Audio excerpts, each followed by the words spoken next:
German general had to say. I think I must have read Mein Kampf about 3, 4 times. You know mine. You've heard of Mein Kampf. 3 or 4 times I read the book about lots of German history, and I love it. And I still like Germany to this day. You're there in 61 through 64. Your first time, the Yeah. first time. Okay, and then you're going to take me back there too. Are there black soldiers who are advocating for equality or? In 61 and Yeah, 24, no, yeah. they weren't. It's not like you've got any sort of advocates. They're certainly not, black power kind of thing. No, that but didn't there's- begin in the military until about the early 70s. Were you in the military at that time? I was in the military from 57 all the way through 676, but I'm saying the, the, adv the advocacy for better rights in the military among the troops didn't begin until the 70s. It didn't begin in the military. I'm saying that the soldiers didn't become activists. There were some soldiers that were activists, but it didn't happen until the 70s, early 70s. And so tell me where you are in the 70s and where you're experiencing this kind of activism, whether it's you or... Some happened at Fort Huachuca. I got back from Vietnam in 67, then I went on to East Africa from 69 to 72, then back to Fort Huachuca, and it had begun to happen at Fort Huachuca, demonstration by some soldiers right there on Fort Huachuca. We were assigned to the 11th Signal Brigade, and so some of the demonstrations for better rights and things like that were happening on Fort Huachuca. Then I was shipped out to Germany again in 75. I went to Bamberg, and the same thing were happening there. Bamberg, Germany. This time it was happening all over Germany. And by this time, the entire Department of Defense had implemented what was called an equal opportunity program, and implemented what was called race relation training for all soldiers from the highest general down to the lowest private. Started around 72-3. And that continued, I guess, right on into the 80s. And then they implemented an equal opportunity office on all bases around the world for soldiers that had complaints of discrimination or racism, or sexism for that matter. But as I said, they started training soldiers in race relation around 73. We are on part 2 of the tape at September 12th, 2009, continuing our discussion with Mr. Thomas P. Stoney. And Mr. Stoney, let's go back to Germany. You're there at 2 different times, 61, and then you're there in the 70s, and you notice kind of a difference in the soldiers. Do you notice a difference in the Germans that are there? And the attitude of the soldiers, particularly the black soldiers, they were very vocal about their right. They were very vocal about discrimination in town and the guest houses. To wrap it up, they were very vocal about what they call equal opportunity. And so I think I told you in the last segment that the Army in the early 70s implemented a program called Department of Defense wide, not just the Army, all the services began to develop training in race relation. Matter of fact, they even had a school at Cocoa Beach at this Air Force Base, Patrick Air Force Base at Cocoa Beach, Florida, which was called the Defense Race Relations Institute. And they sent troops through there to become instructors, go back to their units, and teach race relation. They covered a lot of history in that, and everybody from the top generals on down in all branches, top generals, top admirals, had to attend those courses. And to support that, they created what was called the Equal Employment Opportunity Office for military units, and also they have one to this day for civilian employees.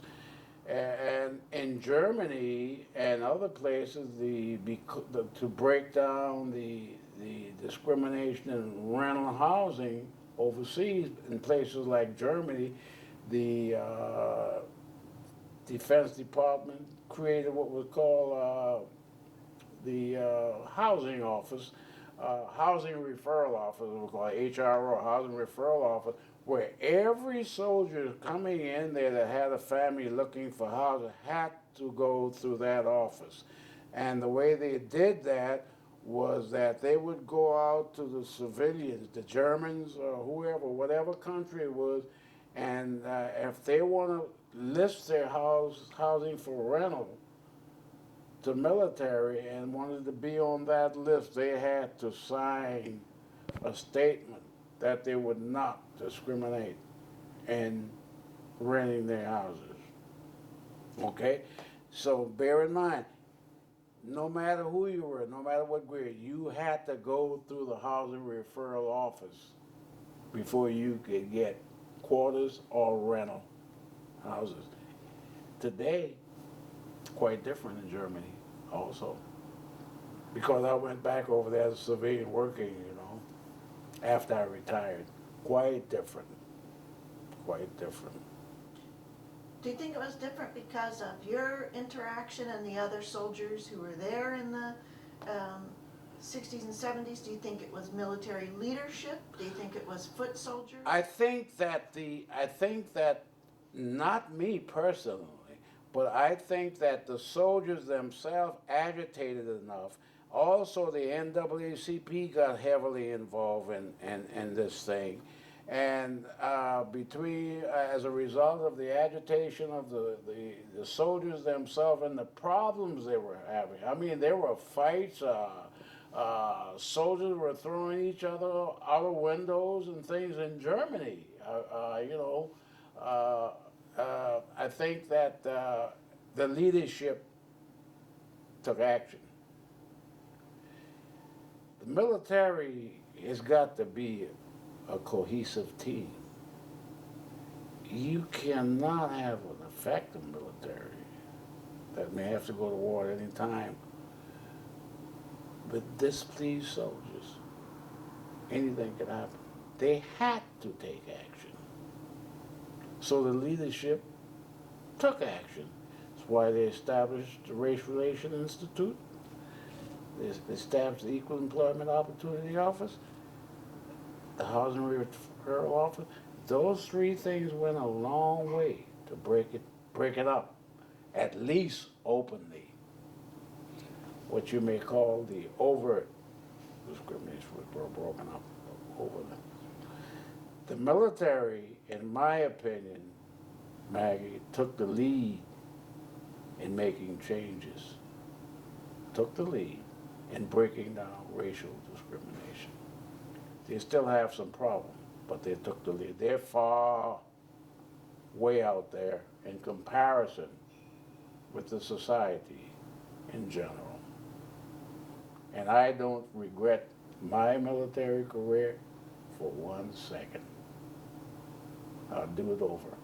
Did you see when you're in electronics and communications and you're doing your job, did you see your colleagues fighting with one another or?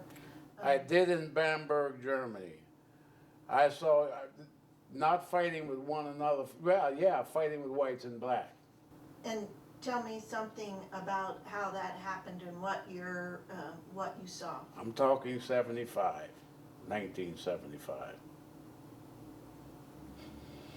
It got so bad that NCOs had to do guard duty and charge of quarters, and I mean guard duty in particular. NCOs never walk guard duty, because even before this stuff that the Army began to break, the Army was integrated, but there were still a lot of problems in the military with discrimination.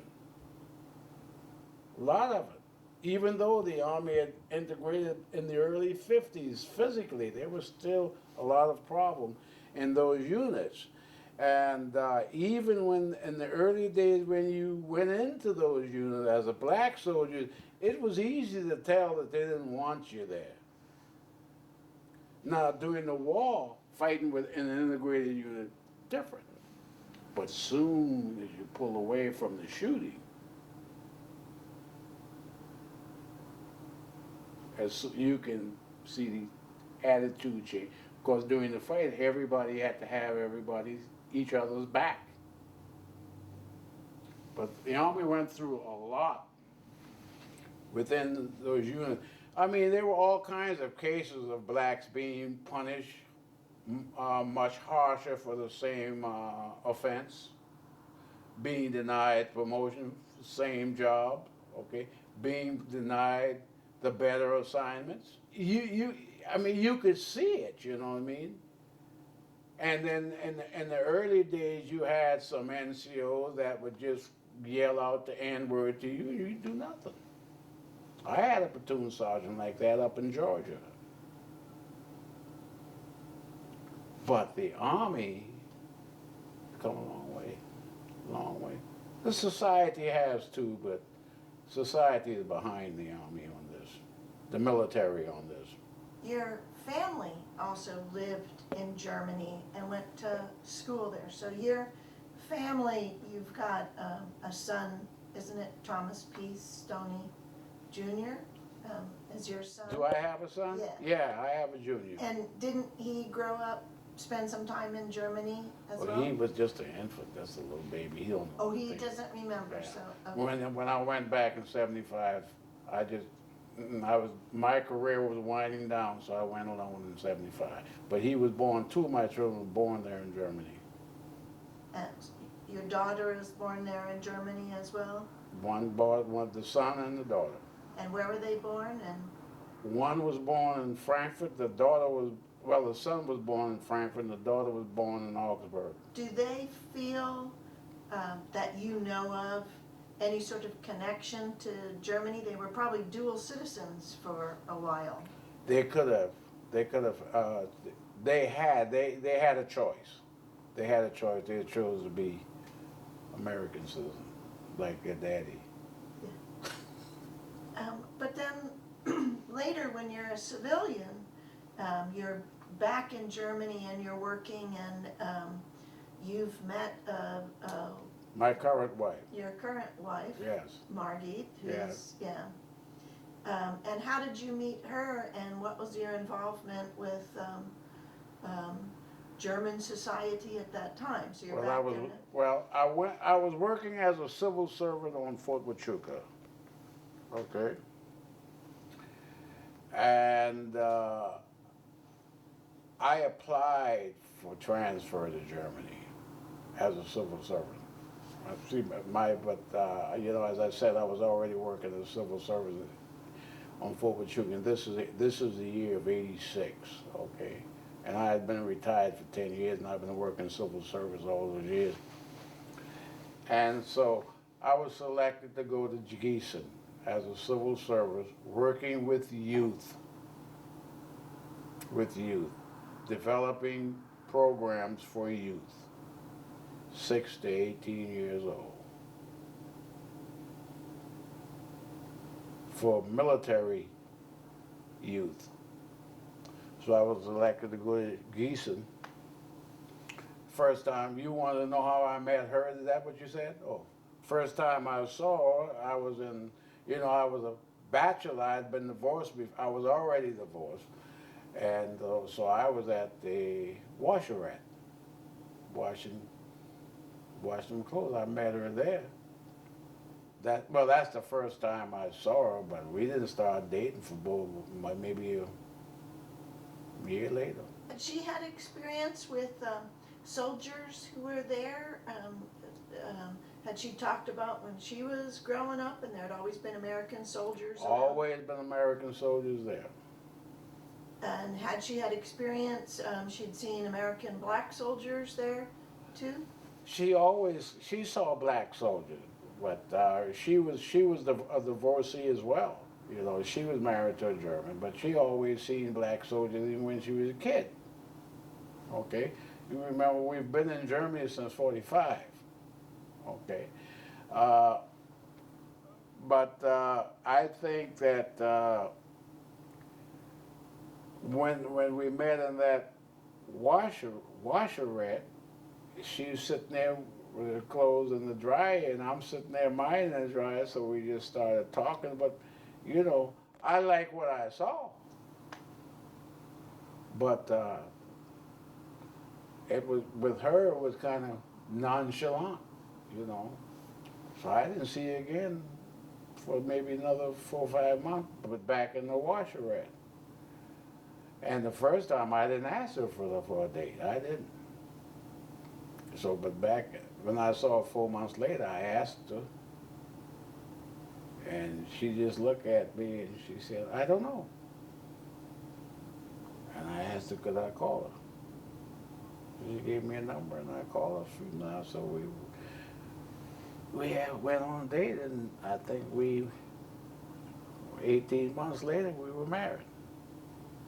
And I didn't plan that, not when I left the States. Did she ever experience any sort of questions or discrimination or odd looks or anything from family or other Germans? In Germany? Oh, no. No, no, no, no, no, no, no.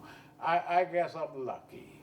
I'm lucky because I cannot sit here and tell you that anybody in her family, and she have 2 daughters. Those 2 girls in Germany are her daughters from her marriage. From her marriage. No. Mm-mm. No, I can't say that. Not at all. They accepted me just like that. Matter of fact, her youngest daughter, you know, we've been married a long time. We've been married 22 years or so, you know, 21, 22 years, something like that. I'm the guy that gave her away for a wedding. Their kids, to their kids on both, I'm Opa. That's Grandpa. So, if there's any, I have not seen it. Everybody in their family welcomed me wherever we went, you know. I'd never gotten I never noticed any hard stares, not in Germany. I did in South Carolina. Here, when I brought her here the first time to visit my aunt, but nobody said nothing. But I saw the stares. Didn't bother me. And that was in South Carolina, probably some On highway, later 80s. Yeah. 89. So still. That's when I stairs. brought her here the first time. Yeah. When she went to Arizona, I mean, there's nothing that looks like that in any kind of German landscape that I know of. And you're in Sierra Vista, Fort Huachuca. Most people would know that as, from Tucson, Arizona. And that landscape is different than anything she might have seen, and the people might have been different. Do you know what her experience is, or what you felt even introducing her to this landscape and people? She loves it out there. She loves the sunshine. She really loves the sunshine. You know, you've got a lot of cloudy weather in Germany, and it rains quite frequently, but she just loves that sunshine. As far as the interracial marriage, you know, folks with Sierra Vista is a military town. That interracial marriage is, whether it's Korean, Japanese, is common. There's no problem there. I would say years ago that wouldn't have been so. And so, does your wife maintain German citizenship, or? Mm-hmm. And Mm-hmm. how about your children who were born there but took on American citizenship? Do they go to Germany and look for the place that they experienced youth? The daughter that was born there went back after she became a grown woman. Just look around. Okay, but the son never did go. My daughter did though. And I know your son is still there in Sierra Vista, Mhm. so he's made his own life and business. And your daughter as well, she's in the same Sierra area? Vista also. Okay. She works on Fort Huachuca with the contractor. She's an instructor uh, in the intelligence field. She instructs in unmanned aerial vehicles. Oh, the kind of drug balloons or whatever they call those No, things no, that go, yeah. the drones, you The know, drones that go out, yeah. fires the missiles and Yeah, oh, stuff like okay. that. That's what she instructed. And I know that that area is very close to Mexico, Mhm. and that they have um, incursions or, you know, they send things over into Mexico to look over there, so. Yes, well, you saw that big, what people refer to as the balloon flying when you were out there. That balloon is packed with electronic surveillance gear because of illegal immigrants coming across the border and drugs. It gets pretty bad out there with that. That's a real problem. It's interesting that both of you really were in that kind of communications and electronics industry. She is a civilian, and had she been in the service? My daughter? Yeah. No. But working with the Well, she's an service. Army brat. Yeah. She No. probably spent 18 years in the service and got out. Went to school in Brook College in Long Beach. So now I'm going to take you from your time in Germany. So you're back in the United States. You're civilian. You're in this area of the Buffalo Soldier. At what time did you become interested in the history of black soldiers in the military, and did you kind of start following this story? I think I did not, in all honesty, begin to really look or dig into the history of black soldiers in the military probably until the 70s. That long, and I had been out there since '57, remember? And from '57 forward, I never had assignment anywhere else stateside except Fort Huachuca. Overseas and back, overseas and back. And when I got there, of course, there were hardly nothing there. Fort Huachuca was just like World War II. The buildings, everything. It was there. But I didn't really begin to dig into looking into the history until about the '70s. You're so interested in history now. What do you think, were you just busy living your life, or why, what caused you to become interested in the history, and why weren't you interested before? I always like history, but I'm talking specifically where I begun to really do some hard researching myself, and that didn't occur until the '70s. I think it had to be somewhere around '77 when there was a big push there in Sierra Vista to erect a monument to the Buffalo Soldiers there at the main gate, okay? And I mean, there was information all over town, the local television channels, the radio station, and things like that. Because up until that time, there wasn't hardly anything in the museum about it, nothing like that. So I think by that time, I was a full-fledged member, a working member of the NAACP too. And so I think I think that monument and the work and push that the local branch of the NAACP did to get that monument erected there really whetted my appetite to start digging into more history.